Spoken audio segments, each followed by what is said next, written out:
Olá, pessoal. Bom dia, boa tarde, boa noite. Mais um podcast Maverick, hoje com a presença de 3 alunos do projeto. O Anderson, praticamente, que vai participar também, já faz parte aqui do ecossistema, porque todo podcast o Anderson está aí.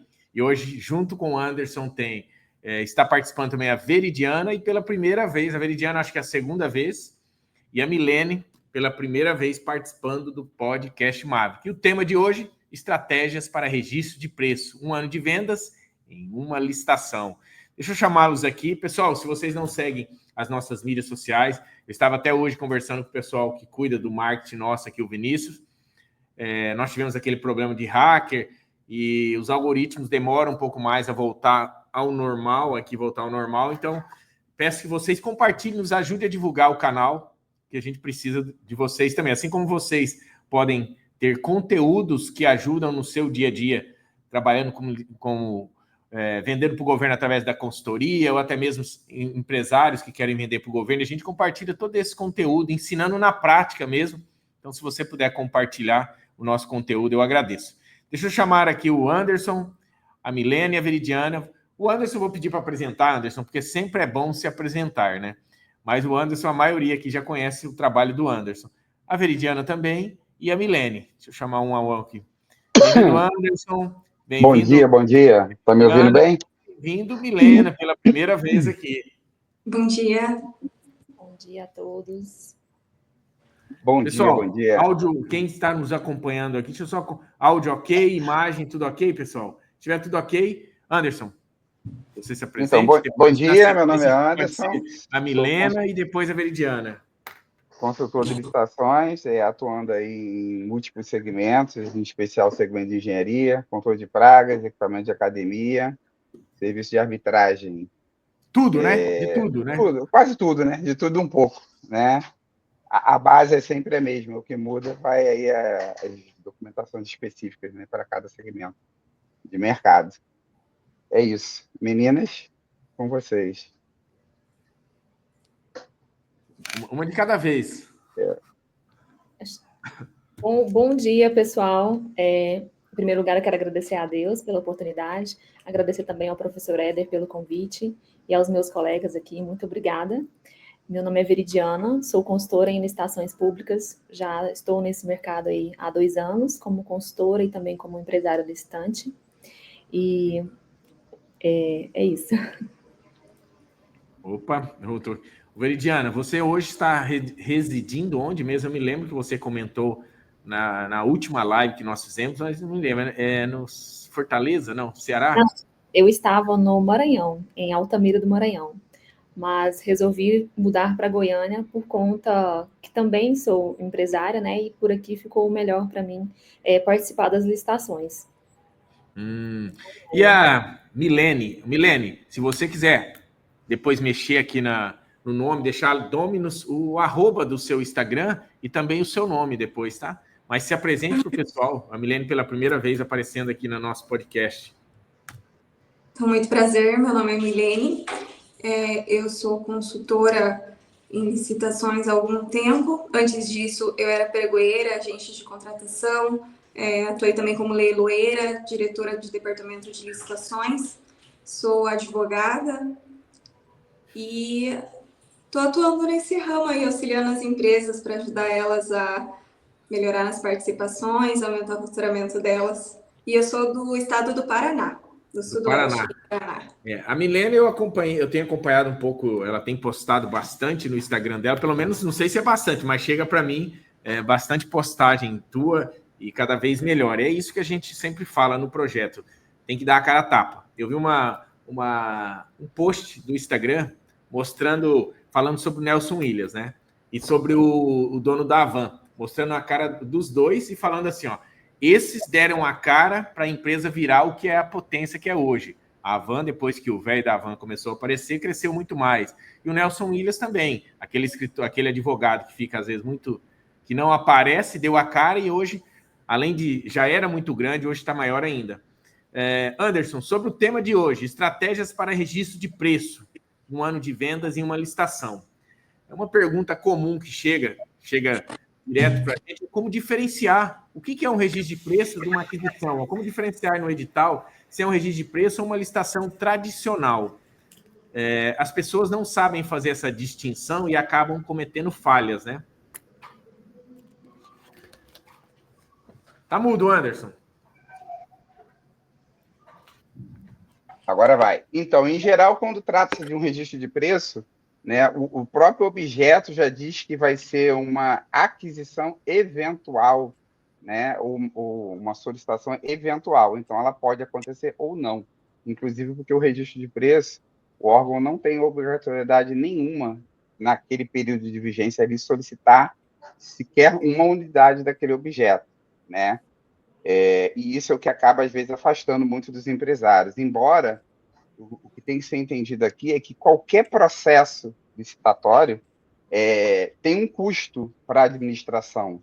Então, em geral, ela jamais vai deixar de contratar uma vez que esse processo foi realizado, né? O que acaba acontecendo é que, como o registro ele não tem dotação orçamentária, às vezes o órgão não obtém um recurso a tempo, né, dentro daquela vigência, para poder fazer uma solicitação, né? Inclusive, uma estratégia que pode ser feita ao findar dessa ata é essa ata ser transformada num contrato, né? E aí você consegue ganhar aí mais um período em cima da vigência dela para realmente concluir aí essa prestação do serviço ou fornecimento do produto, né? E a aquisição, né? Geralmente o objeto vem com aquisição imediata, que pode se dar de forma integral ou parcelada, quando a compra é efetiva, né? E o instrumento contratual um contrato, né? Então, ali o licitante vai ter um direito adquirido em cima da venda daqueles objetos ali. Acho que, basicamente, é isso. Agora, a Milene, com certeza, pode complementar aí sobre uma ótica... Estava falando e estava com o áudio mutado. Mas a Milena deve ter passado poucas e boas aí com relação a questionamentos sobre uma licitação que o pessoal tenha participado, um fornecedor, e depois questionado com relação à compra ou não daquele produto ou a prestação daquele serviço, não sei. Como que era tudo isso quando você era pregoeira? Na verdade, muitos empresários eles não sabem a diferença de um sistema de registro de preços e uma licitação tradicional, né? Então, a maioria deles vão participar da licitação sem saber como que vai se dar essa entrega, esses critérios, né? Que está previsto no edital, mas é comum não perceber ou não entender muito bem.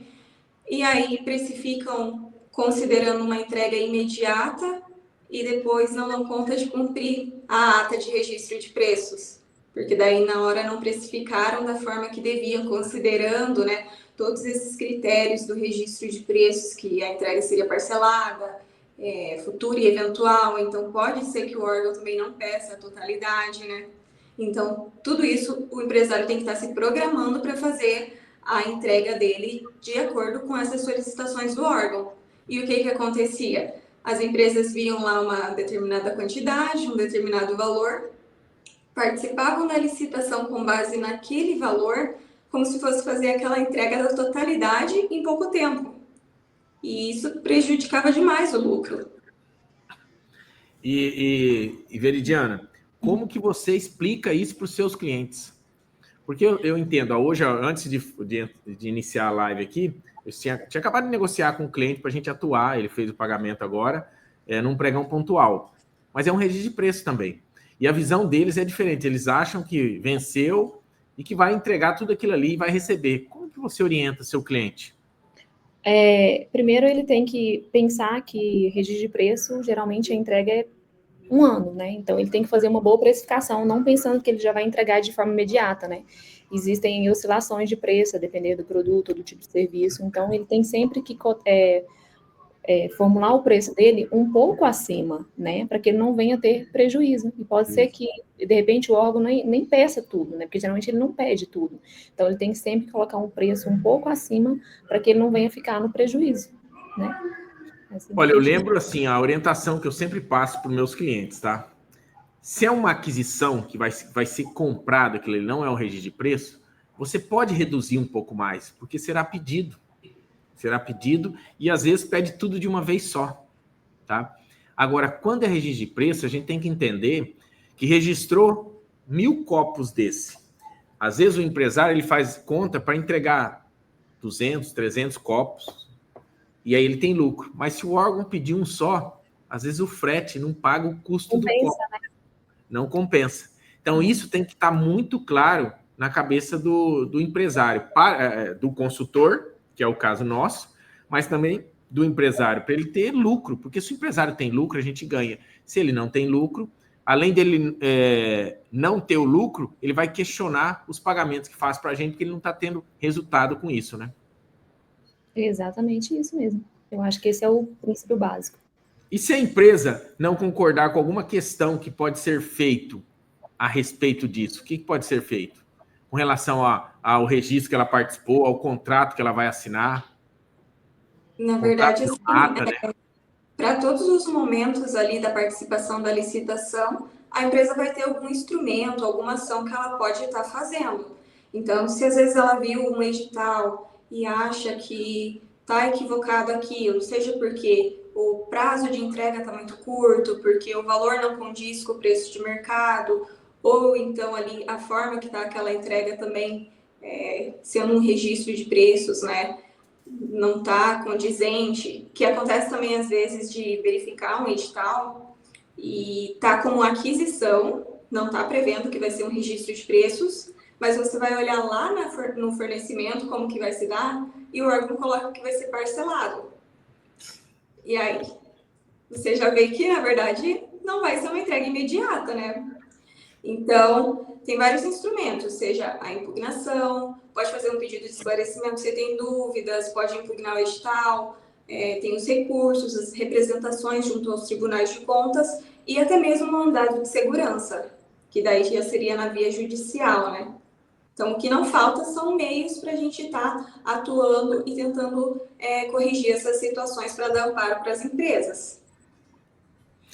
Mesmo sem saber quanto e quando vai entregar o empresário, né? É obrigado a manter aquele valor. Isso também é uma dúvida recorrente. As pessoas, elas participam e acham assim, elas não fazem conta que ela tem que manter aquele preço por 1 ano. E hoje, no Brasil, os preços estão assim, né? Exatamente. Mais assim do que assim, né? Está mais assim. Está mais subindo do que tendo essa oscilação. E aí, como fazer?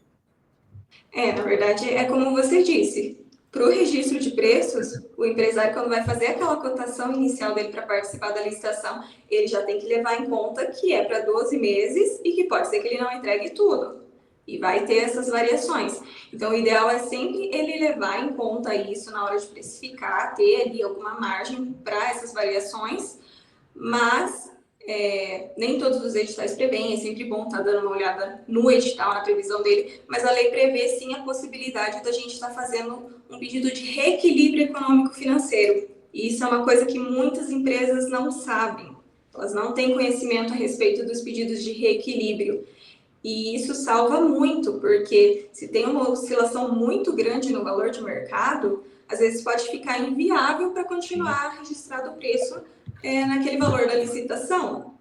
E aí, você vai fazer a entrega tendo prejuízo? Não tem como, né? Ainda mais porque... Tem que ser bom para ambos, né? Tem que ser bom para ambos. Exatamente. Então, aí entraria a questão do pedido de reequilíbrio econômico-financeiro, que a empresa tem que observar alguns pontos, né, para estar fazendo esse pedido, mas nesse pedido ela vai estar demonstrando que teve uma variação no valor de mercado e solicitando ao órgão que seja ajustado esse valor que está registrado na ata de acordo com essa mudança, considerando essa variação que teve, né?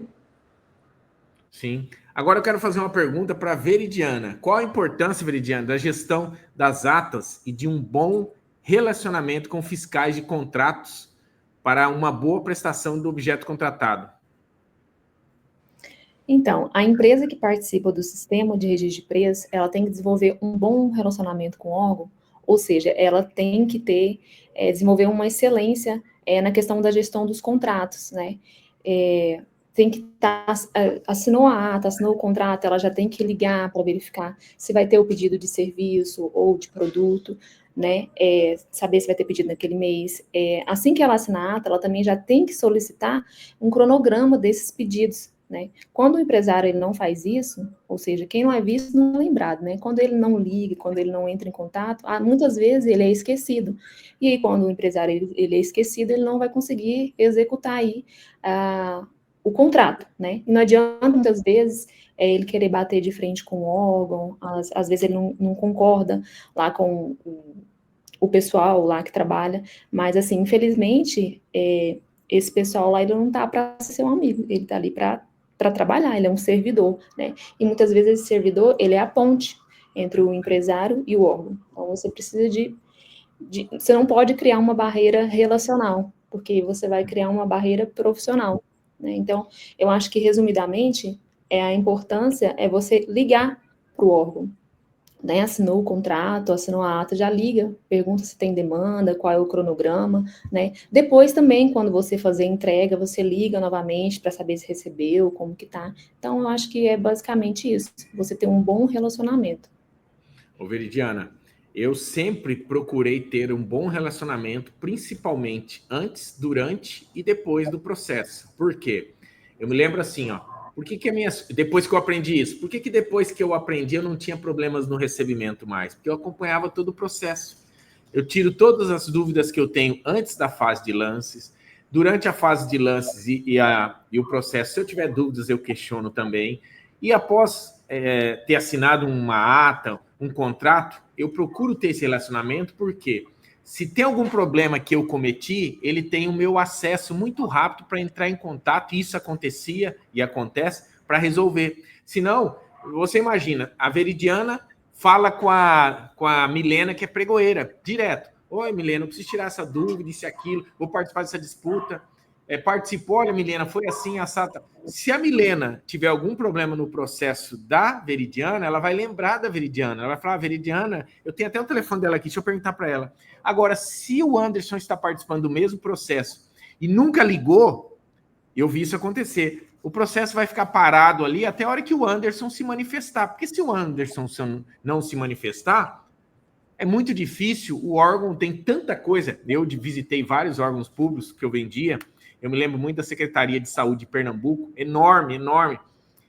Chegava lá, era um catatal de papel, um monte de... Você acha que eles vão ficar ali? Eles vão pegar aquele que está mais entrando em contato, perguntando, tirando as dúvidas. O processo fica parado. Então, isso é muito importante. Anderson, o que você me diz disso aí? Como que você conduz o teu processo? Que eu sei que o Anderson é fera nessa área. Em geral, eu tento orientar, né, pegando aí o gancho da Verena, o órgão público, ele é como cliente particular, né? Normalmente as pessoas acham que o cliente particular é acessível, a gente negocia, a gente conversa, e o órgão público, eles ficam com medo. Então, às vezes, tudo se resolve num telefonema ou até mesmo num simples e-mail, e assim, o não a gente já tem, né? Isso Sim. Vai ser com relação a um prazo, com relação à liberação de uma nota para pagamento. Às vezes, num telefonema, o cara ia pagar a nota na sexta, antecipa para segunda. Antecipa. Né? Então, tudo é uma questão de conversar, porque a nota é prioridade para o empresário, mas talvez para o órgão a prioridade é pagar. Então, em geral, ele começa a pagar as notas menores para depois pagar as notas maiores, mas não existe uma regra, né? Nada está escrito na pedra. Então, é muito do cliente obter o relacionamento. E, às vezes, o que acaba se confundindo, eu e a Veridiana temos casos de clientes que levam a coisa para o pessoal, e aí a situação fica realmente impossível do cara continuar trabalhando com aquele órgão. Sim. Chega a esse nível, né? A coisa se confunde toda, o pessoal com o profissional, e aí inicia uma birra aonde o servidor deixa de cumprir com as obrigações dele, o que às vezes acaba gerando que o licitante deixe de cumprir com as obrigações dele também. Só que, no fim, a corda vai arrebentar para o lado do mais fraco, né? E nessa situação, o mais fraco sempre vai ser o licitante. Sim. Mas, antes, você comentou algo importante. Eu sempre procurei ter um bom relacionamento. Primeiro, eu ligo já, falando experiência minha mesmo, eu não vou bater direto na licitação, eu procuro conversar um pouco com aquela pessoa, entender, porque às vezes a pessoa está ali estressada, uma cobrança em cima dela, e se eu vou partir direto para algo, vai ser tiro de tudo quanto é lado, né? E às vezes quando você entende, aprendi muito isso no banco também, que a pessoa já está estressada com algum problema, calma, talvez não é nem o momento de você falar. Porque Sim, questionar às vezes algo. eu vou vir que tô vendo que você tá ocupado, vou ligar depois do almoço. Te ligo depois. Aí a pessoa fala, pô, a pessoa entendeu que eu não Isso estou num aí. bom momento, Às né? vezes ele até te retorna a ligação, para você ver como é que é a coisa. Né? Já fiz isso mesmo, ó. Eu sei que agora você está assim. Se você puder anotar meu telefone e anotar, senão eu te retorno. E a pessoa retornar para mim. Então a gente precisa entender isso. Porque do outro lado, ó, aqui, nós temos pessoas aqui participando que esteve do outro lado, que às vezes também está cheio de problema, cobrança no órgão, e a gente às vezes, não, eu quero receber, e não é ela que vai te pagar, ela faz parte do processo. Depende de outros departamentos, enfim. Exatamente. Já ouvi muita reclamação. Tudo está interligado, né? Então, precisa de ter um bom relacionamento mesmo. Precisa. Eu imagino que as ligações que a Milena deve ter recebido quando era pregoeira, né?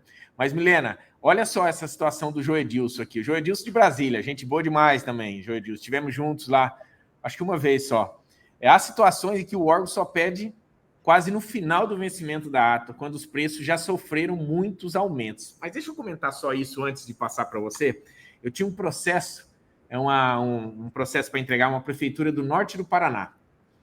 Era um cardioversor que, não vou lembrar exatamente o valor na época, mas vocês imaginam assim, a ata era uma ata de registro de preço, tinha 365 dias, eles enviaram a nota de empenho no 365 dias, no último dia da ata. Só que o preço estava assim, prejuízo enorme, né? E eles eram irredutíveis, não queria negociar. Aí eu peguei o advogado do escritório e falei, ó, vamos até lá? Nós fomos até a cidade, explicamos todo o fato. A pregoeira irredutível, mas ela também estava com o advogado da prefeitura. E ele concordou com a gente. Ele falou assim, vocês tiveram 1 ano para pedir.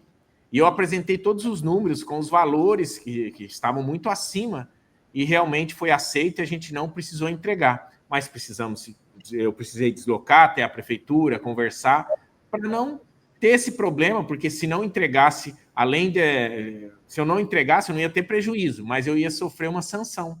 E minha empresa vivia 100% de licitação. Então, uma empresa sofrendo uma sanção e não poder participar, você quebra as pernas dela. Mas dessa empresa, mas eu precisei ir até lá. E aí, como que você procede nesses casos, Guilherme? Na verdade, acontece bastante ainda essa questão aí, né? Bem complicado. E tem muitos servidores públicos que eles têm uma certa resistência, né? Eles têm aquilo fechado da forma deles, inclusive agora com as alterações da lei, né? Sim. Porque a lei 8666 era de uma forma, agora com a 14133 teve algumas mudanças. E muitos não se atualizaram e ainda persistem também em algumas regras que não se aplicam mais.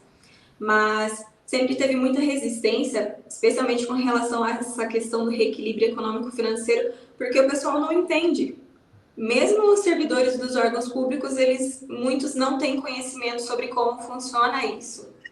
Então, acaba que eles resistem, muitos confundem esse reequilíbrio com reajuste.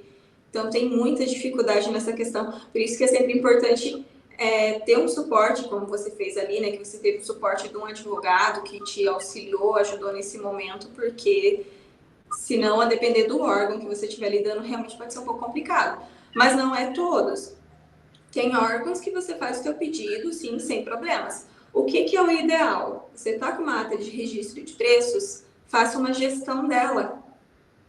Porque vai ter essa variação no preço de mercado. A partir do momento que você viu que teve uma oscilação, que você não consegue mais manter aquele valor, já vai providenciando os documentos e faça o teu pedido de reequilíbrio antes mesmo de você receber um empenho. Porque daí, a partir do momento que você recebe ali o empenho para estar fazendo a entrega do produto, vai ter órgãos que não vão aceitar que você altere aquele valor para aquele empenho. Ele só vai aceitar a partir dos próximos pedidos.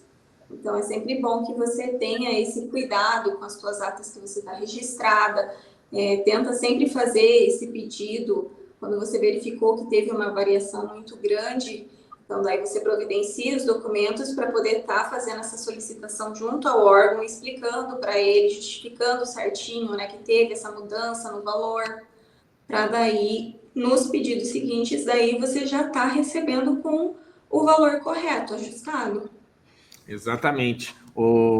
Milena, quero fazer uma pergunta. Como você é estreante no podcast, o que fez você sair da carreira pública, não sei se você era concursada ali como pregoeira, para hoje ser uma consultora de licitação? Olha, eu vou ser bem sincera.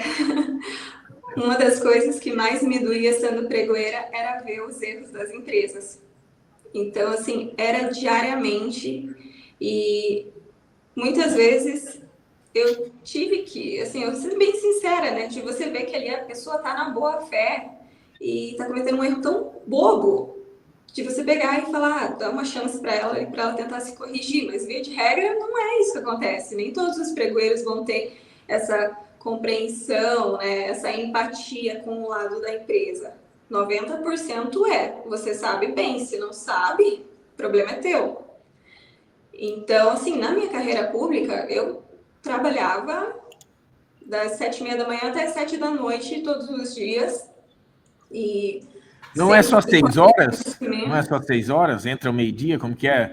O pessoal acha que é.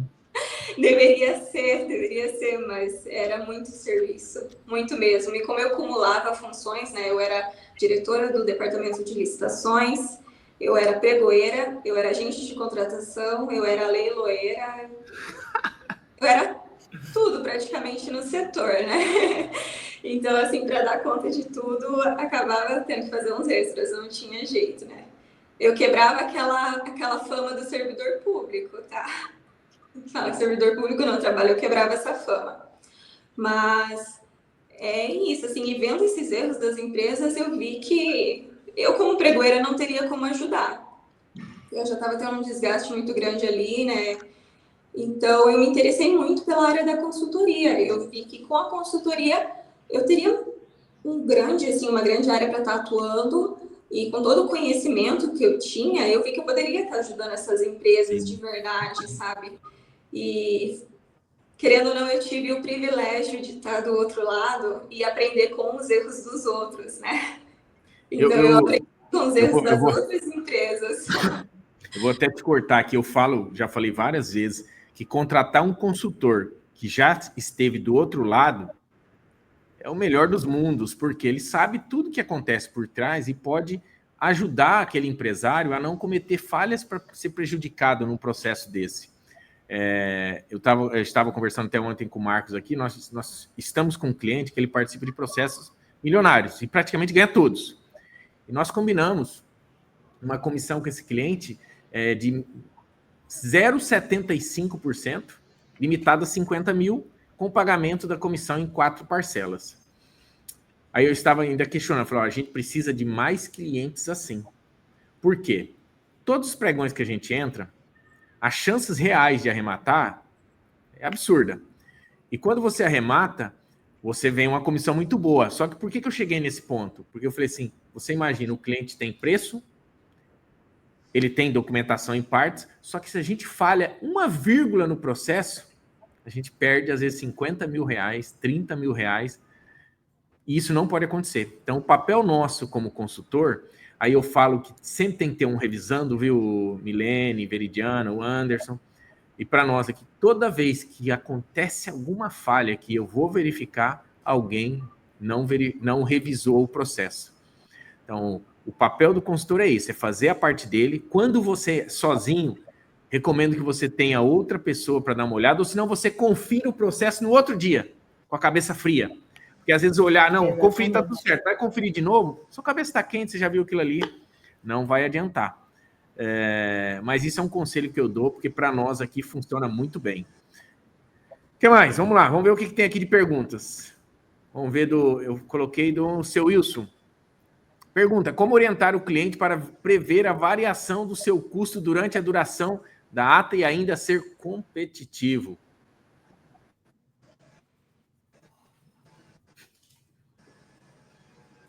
Olha só, essa assim, na prática, você não vai ter como saber quanto que vai estar variando, né? Essa variação do mercado depende muito. Mas o interessante é que ele sempre faça a precificação dele considerando pelo menos 60 dias. Que por 60, 90 dias ele não vai alterar esse valor. Porque muitos órgãos não aceitam pedido de reequilíbrio antes desse prazo.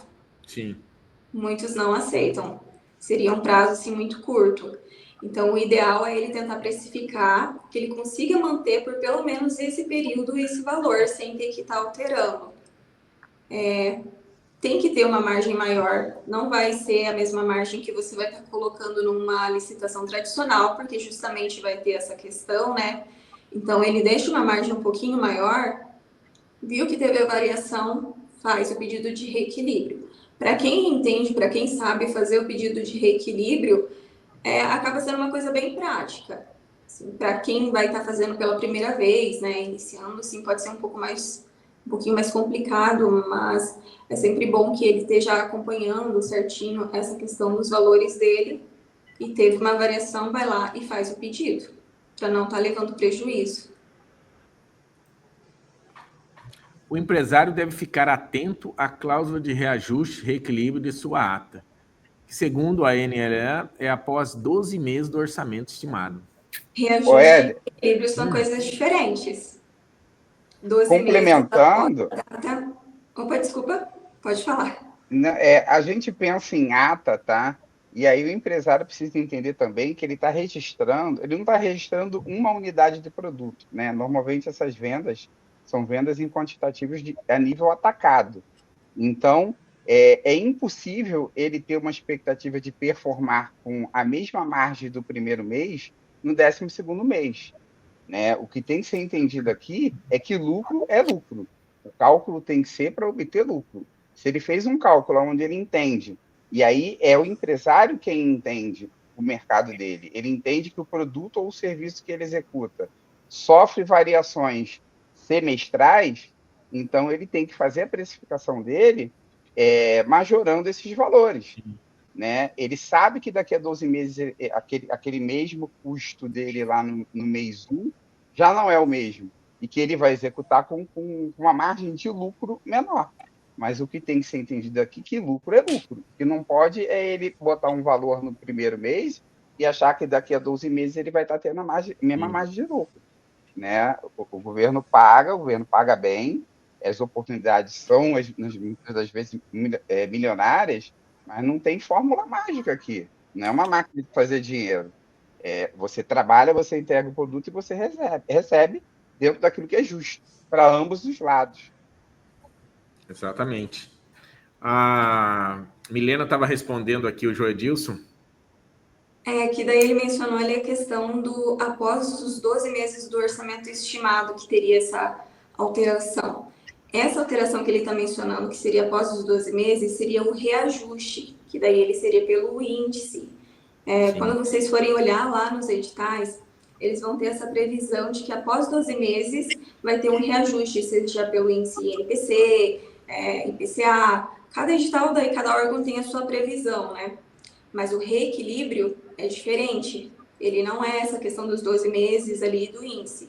O reequilíbrio ele é pautado numa variação do preço de mercado.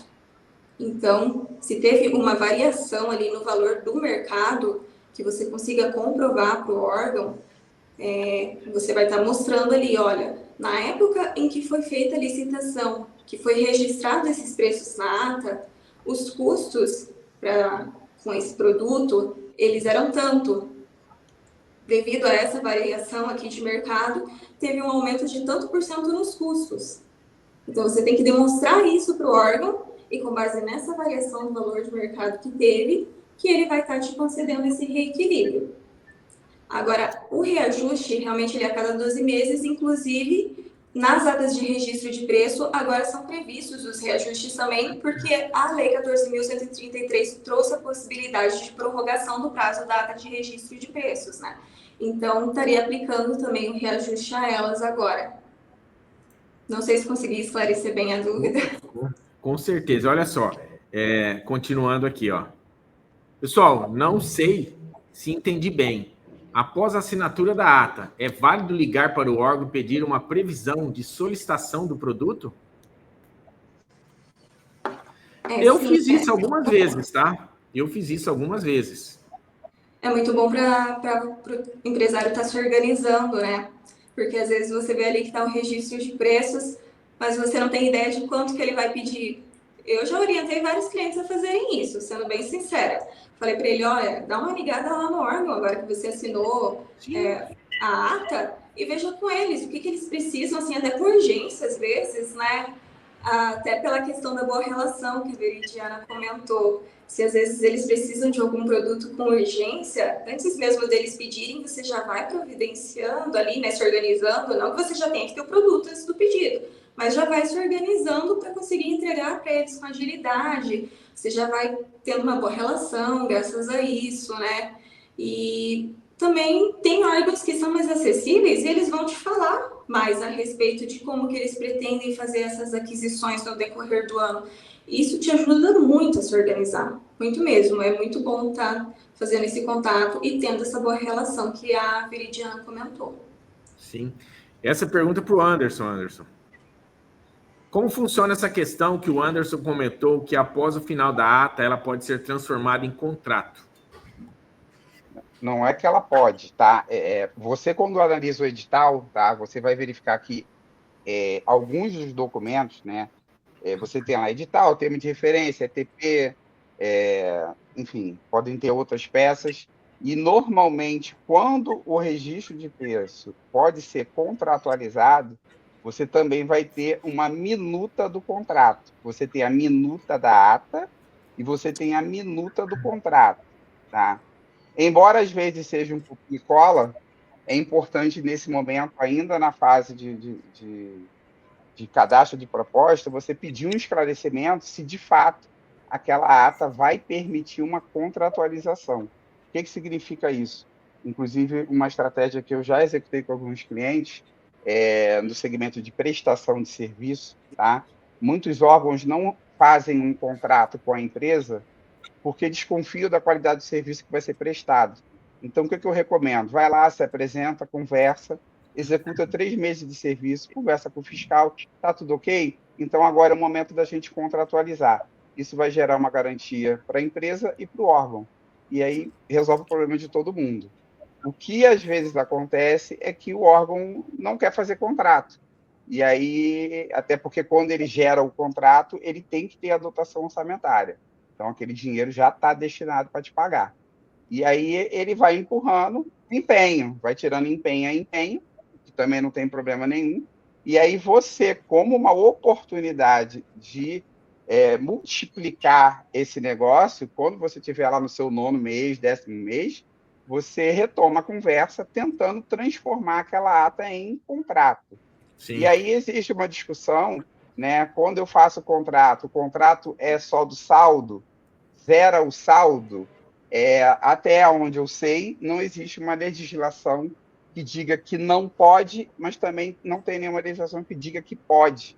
Então, vai muito do órgão. Tem órgão que zera o saldo da ata quando renova. Tem órgão que só transfere o saldo remanescente. Então, a questão do contrato, se vai ser no valor total ou não, vai cair na mesma seara. Então, tudo é negociação, dentro da legalidade, obviamente.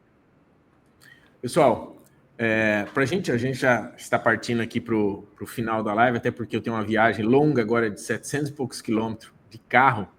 Eu quero fazer uma pergunta para cada um de vocês. Como o Anderson, como a Milene, como a Veridiana, pode mudar a vida de um empresário através das licitações? Muito boa pergunta. São respostas infinitas, né? Porque, assim, como eu falei, do tanto de erros que eu já presenciei enquanto pregoeira, a gente pode fazer muito pelos empresários, muito mesmo. Porque uma coisa é você tá ali no teu cotidiano, surgiu uma licitação, vou ali tentar participar, mas você não tem aquela vivência, né? Sim. Outra coisa é você ter um consultor para te auxiliar, porque o consultor, ele conhece todos os detalhes, ele sabe analisar os editais, ele entende como que você tem que organizar a tua documentação, ele sabe dos detalhes da tua documentação, sabe operar todas as plataformas, porque tem isso também, né? As licitações são em plataformas diferentes. sabe? Daqueles mínimos detalhes que você tem que cuidar, que se você não cuidar, pode causar uma perda de uma licitação milionária. Então, assim, a gente está aí para auxiliar, para garantir que os empresários consigam encontrar mais oportunidades, consigam ter oportunidades vantajosas, participar com segurança das licitações e conseguir aumentar o faturamento dele, os lucros, de uma forma segura, explorando um mundo que não é tão abrangido, assim, tão explorado pelas empresas hoje em dia, né? Que a gente vê que o pessoal tem um receio e fala tanto de participar de licitações, mas assim, gente, os órgãos pagam. De um jeito ou de outro, hoje em dia eles pagam. Não tem mais aquela coisa de antigamente de não receber. Então, as licitações são uma oportunidade muito boa para os empresários para estar conseguindo aumentar o lucro deles. E os consultores estão aí para tornar tudo mais acessível e ajudar nesse momento. Ô, Milena, consultor não é custo, né? Não, jamais. Jamais é um investimento. Um investimento que vai te trazer muito mais lucro do que você querer, às vezes, economizar uns centavos ali e vai perder muito mais dinheiro. Investimento a longo ou a curto prazo? A longo prazo, com toda certeza. O consultor é uma parceria, né, que você vai levar para um bom tempo, porque o valor que você vai estar investindo ali no início, digamos assim, né, falando assim, eu vou estar pagando um valor ali para o consultor no início, mas o retorno que você vai ter logo com esse suporte, com as suas participações, assim, isso vai estar pagando o consultor para você. Então, de certa forma, ali num curto prazo, você já não vai mais estar pagando o consultor. As licitações vão estar fazendo isso para você. Ok. E aí, Veridiana? Olha, contrate a nossa consultoria, viu? Porque muitas vezes o empresário, ele não tem tempo, sabe? Ele nem entende do processo, às vezes ele está trabalhando em outras partes do processo. E aí, você, como consultoria correta, você consegue, sim, alavancar aí as suas vendas, os seus negócios, e fique despreocupado, né? Porque aqui a gente tem Licitações Norte-Sul, tem Anderson, tem Milena, tem uma galera que todo mundo se ajuda, nós somos parceiros, nós atuamos aqui em todos os segmentos. Às vezes vai ter segmento que eu não tenho uma expertise, mas eu já tenho o Anderson, vou ter a Milena, a gente faz a parceria, a gente fecha junto, tudo para poder entregar um bom resultado para o cliente. Então, se você pretende aí vender para o governo, contrate aí a nossa consultoria, Licitações Norte-Sul. Anderson? Então, eu gosto de pensar na jornada, né? Eu, geralmente, na reunião de alinhamento, eu gosto de perguntar para o empresário qual o sonho dele, qual é a meta de faturamento no final do ano. Porque quando você não tem uma meta financeira, um número, então qualquer pregão serve, né? E às vezes fica difícil para ele tangibilizar o que é um investimento, né? Investimento, para mim, é quando o empresário contrata a consultoria em janeiro, achando que vai ficar milionário no primeiro mês. Isso não acontece, mas ele é resiliente tanto quanto o consultor, e aí lá no 8º mês ele fecha uma contratação milionária, que às vezes soma um valor que a empresa nunca faturou em 5, 6 anos de vida. Sim. Entendeu? Então, é desse tipo de trabalho que eu estou falando, é de construir sonhos, né? Podemos faturar 1 milhão no dia seguinte que começou? Podemos, mas aí a gente está falando de sorte.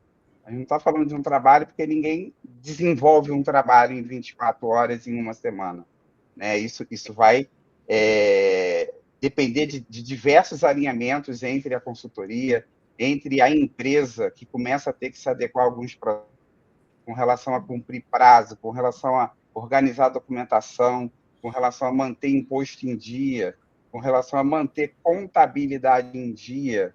Então, essas coisas não se constroem da noite para o dia. Isso é um processo. Embora a meta seja sempre a transferência bancária do órgão na conta da empresa, né? Então, aí meus contatos, está aí o meu @, lá vocês vão encontrar meus contatos telefônicos, e-mail, e tem também aí a Milena ou a Veridiana, falando com qualquer um dos três, você vai ter acesso ao que a gente puder disponibilizar de solução para a sua necessidade. O que eu digo é assim, pessoal, eu atuando como consultor desde 2014, como consultor, desde 2014 para os outros, mas sempre fazendo para a minha empresa também. A gente, querendo ou não, você acaba sendo consultor da própria empresa. Você fazer sozinho o processo, como era na Lei 8666, acho que até dava. Fazendo sem muito conhecimento, as trancos e barrancos, e conseguindo aí participar, na época, no randômico, levando licitação com margem excelente, porque terminava muito rápido, às vezes, mas as coisas mudaram. Nós estamos aí com a Lei 14.133. O que essa lei diz? Eu não sou especialista de leis, mas eu vou dizer um negócio bem simples aqui, que o negócio agora se profissionalizou. Não que antes não era, mas agora não tem passar a mão na cabeça. Agora ou você faz o certo ou você faz o certo. E para fazer o certo, como a Milena, acho que disse, ou Veridiana, o empresário não tem tempo de sentar, estudar lei, de ficar lendo editais, de cadastrar em portais, de participar, de acompanhar, que leva muito tempo a acompanhar. Esse é o nosso papel. Nosso papel é fazer tudo isso. Só que, para o empresário entender que nós temos muito trabalho, a gente precisa falar. Porque senão ele acha assim, eu estou pagando uma mensalidade para ele só dar lance. Eu escutei muitas vezes isso. Éder, você está cobrando 5 mil só para digitar lance ali meia hora, 1 hora? Não é só para digitar o lance meia hora, 1 hora. É para mudar. É o lance certo, né, Éder? É usar a ferramenta certa, e não aconteceu hoje. Hoje de madrugada, eu encerrei um pregão que virou madrugada dentro, acabou hoje 7 e pouca da manhã, e na hora que eu estava fazendo a conferência ali, foi até uma situação estranha, que eu fechei 4 itens no mesmo valor, né? Engraçado, itens diferentes do mesmo valor, utilizando robô, e um desses itens eu fiquei com um valor de 10 mil e poucos reais, muito acima do mínimo do cliente, e aí o primeiro colocado ganhou com R$1. O que você tem a dizer a respeito disso, né? É isso. Não, o Anderson, só para você ter uma ideia, nós ganhamos, nós participamos, amanhã eu vou falar sobre lotérica às 11 horas, que é uma live específica do Círculo das Licitações, que vai ser entregue. Os 2 últimos editais publicados da Caixa, eu arrematei 12 lotéricas. De 20, arrematamos 12. Não que eu fui contratado para atuar em 20, eu fui contratado para atuar nesse último edital em 8. No último edital, acho que foi 8 também. Nós arrematamos 12. Agora, teve lotéricas que nós arrematamos com R$2 de diferença, com 1 centavo. Essa de R$2, que é desse último edital, manifestaram intenção de recurso. Por quê? Pessoas que não conhecem do processo, questionando o pregoeiro como que ele ganhou uma licitação só com R$2 de diferença. 2 minutos. R$2 de diferença, isso não pode. E a pessoa questionando assim, quando você participa de lotérica, você não precisa ser da cidade específica que está listando. Você pode ser de qualquer lugar do Brasil. E a pessoa questionou, mas eu sou um gerente lotérico de uma cidade aqui do lado. Então eu tenho muito mais vantagem que esse rapaz que ganhou de Brasília. Então o que eu vejo? O pessoal é muito sem noção. O negócio não é mais para amadores. Nunca foi, né? É para quem se especializa, para quem... Por que nós temos? Eu falo que eu tenho resultado para clientes. Aquele cliente que entende do processo, que fala assim, Éder, eu sei que você não vai trazer dinheiro para mim amanhã. Isso pode acontecer, como o Anderson disse. Às vezes o cliente que fecha com a gente já atua com licitação e não está tendo resultado. Fechou com a gente, primeira atuação deu positivo. Pode acontecer, só que eu não prometo nada. Cheguei no momento que as pessoas falam assim, olha, me indicaram você que você é o cara que vai vencer o pregão para mim, você é o cara do resultado. Opa, espera aí. Eu vou dar o meu melhor, mas nós estamos numa disputa. Qualquer um pode vencer. Eu vou fazer o meu melhor e eu tenho histórico positivo disso para você, só que eu não posso te garantir. Então, quando você prepara o cliente, deixa ele tudo ciente do que pode acontecer, e esse cliente fica com você pelo menos 1 ano, ele vai faturar muito dinheiro. Ele vai ter muito resultado. Agora, esse cliente que chega e fala com 3 meses, a maioria que fecha com a gente, a maioria não, uma boa parte, mesmo explicando tudo isso, dá 3 meses, a pessoa já quer ir embora. Porque ele acha que em 3 meses ele vai ficar milionário. Quando eu falo isso, Anderson, Milena e Veridiana, o pessoal fala assim do marketing, não, você não pode falar isso, você espanta o cliente. Não é espanto, é realidade. É a realidade. Tem os trouxas que gostam de acreditar em Papai Noel e que venda para o governo é muito fácil. Ela se torna fácil para nós que fazemos todos os dias e conhecemos o processo de cabo a rabo, vamos falar assim. Então ela é mais simples, mas para aquele que está iniciando, não é assim. E mesmo para a gente que conhece, para arrematar processos milionários com uma margem legal para o cliente, é difícil. É difícil. É verdade, é verdade. Às vezes você ganha no detalhe, né? Sim. Aquilo que você começa a olhar quando vem a experiência, com o tempo, né? Coisas que normalmente você não olharia, e você começa a ver pequenos detalhes, e esse vai fazer toda a diferença. Ô, Anderson, imagina o time que vocês montaram. Você pega a Milena, que tem pouco tempo do lado de cá, mas tem um conhecimento enorme. A Sabe Veridiana muito, também. sabe muito. A Veridiana também, que nós já conversamos, já fizemos lá. E você, isso é tudo questão de tempo. Eu falo assim, que bater 10 mil por mês, como consultor, não é difícil. Difícil é você fazer 50 mil. Difícil é você fazer 40 mil, só que daí você tem que mudar o jogo. Que é isso que a gente ensina também. Porque fazendo da mesma forma, eu dei um exemplo no início da live do Nelson Williams e do velho da van lá, o Luciano Hang. Se a gente não der a cara a tapa, como a gente está fazendo aqui, você não vai faturar alto em licitação, achando que vai atender os clientes sem dar a cara a tapa, não. Agora, quando você dá a cara a tapa, 50, 60, 70, 80, 100 e muito mais é possível. É possível porque a gente já não posso falar de faturamento, mas a gente faz, já mostra como que faz tudo isso, né? Mais alguma coisa, pessoal? Podemos finalizar, que agora é 750 quilômetros de estrada. É isso aí. E para quem não anotou, ó, os arrobas de todo mundo tá aí embaixo agora, aí na página do YouTube. Vamos falar só para finalizar. Quem quiser contratar, por mais que vocês estão no grupo, tem aí o arroba. Quem quiser contratar a Milena, como que faz, Milena? Pode estar entrando em contato comigo ali no Instagram. Tem o Instagram da Dominus Consultoria, que é esse arroba. Pode estar chamando também no Facebook, LinkedIn. Tem dentro do Instagram tem também o nosso WhatsApp para contato. Acredito que aqui na descrição do vídeo também tem o meu WhatsApp, caso alguém queira. Pode estar chamando ali que estou à disposição, tá bom? Veridiana? Bom, para quem quiser, né, o arroba é Licitações Norte Sul do Instagram, lá tem o telefone, canal no YouTube também é o mesmo, Licitações Norte Sul. É isso, pessoal. Anderson, peraí, deixa eu voltar o Anderson. Opa, então, tá aí o arroba, aí embaixo tem o arroba, tem o Facebook, lá no Instagram vocês vão encontrar o meu contato para o WhatsApp, ou pode mandar um DM, se ficar mais fácil, eu respondo por todos os canais, tem um e-mail lá também, e LinkedIn, me encontram também no LinkedIn. Tá mudo, Éder? Agradecer a participação de todos aqui, é um prazer falar com vocês. O pessoal deixou aqui, o que vocês consideram faturamento? O valor que venceram para os seus clientes ou o que vocês receberam de comissão? Eu não entendi muito bem a pergunta dela, porque eu falo assim, faturamento, se eu entendi, quando eu falo 50 mil de faturamento, é comissão e mensalidade, é quanto o consultor está faturando pelo atendimento daquele cliente. Pelo menos é isso. Quando eu falo 10 mil, 20 mil, 50 mil, 100 mil, é quanto você está tendo de retorno prestando o seu trabalho de consultoria. Correto, Anderson? Correto, isso aí. Né?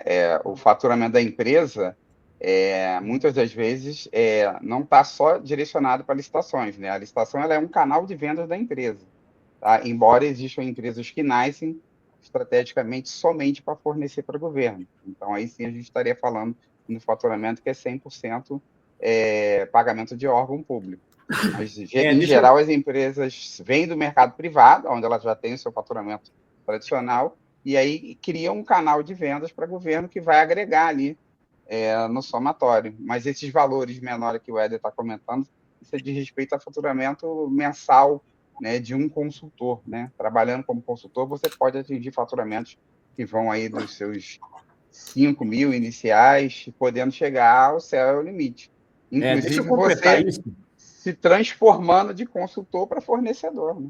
Exatamente. Deixa eu só completar, Anderson, porque para não ficar confuso. Quando eu falo faturamento aqui, eu estou batendo muito forte em cima do consultor. Eu não estou falando faturamento assim, eu sou empresário, eu vou vender. Não, empresário vender, faturamento é uma coisa, lucro é outro. Lucro é outro. O que eu falo assim, a gente como consultor, prestando serviço de consultoria para uma empresa que quer vender um produto e serviço, você vai cobrar uma mensalidade mais uma comissão sobre o êxito. Então, fazer 10 mil, eu falo, você fazer atendendo clientes, não é difícil. Agora, quando você...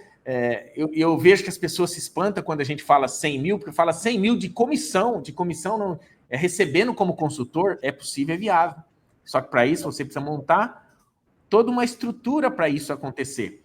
Aqui eu não estou falando, de novo, em vender como empresário, e sim prestando serviço de consultoria. Eu estou ganhando, fazendo dinheiro através das mensalidades e todos os serviços que englobam na carteira no trabalho de um consultor. Agora, como empresário, se você vende e vendeu 100 mil, às vezes não sobra 10% líquido para você no final do mês. Então, eu acho muito mais complexo hoje em dia, como eu faço os dois lados, fiz os dois lados durante muito tempo, tanto vendendo para o governo e agora muito mais focado na consultoria, eu vejo que a consultoria é muito mais viável para mim e para quem está começando, porque não precisa de dinheiro. Qual o dinheiro que você precisa? Talvez investir num treinamento que vai te dar um método, um caminho mais rápido para isso. Éder é daqui de Floripa, ainda vou aí tomar um café com você. Ok. É possível, sim, não é fácil, nem todos os clientes são rentáveis, é isso mesmo. Pessoal, um abraço a todos e até a próxima live amanhã às 11 horas. Amanhã sobre lotérica. Tchau, tchau. Tchau.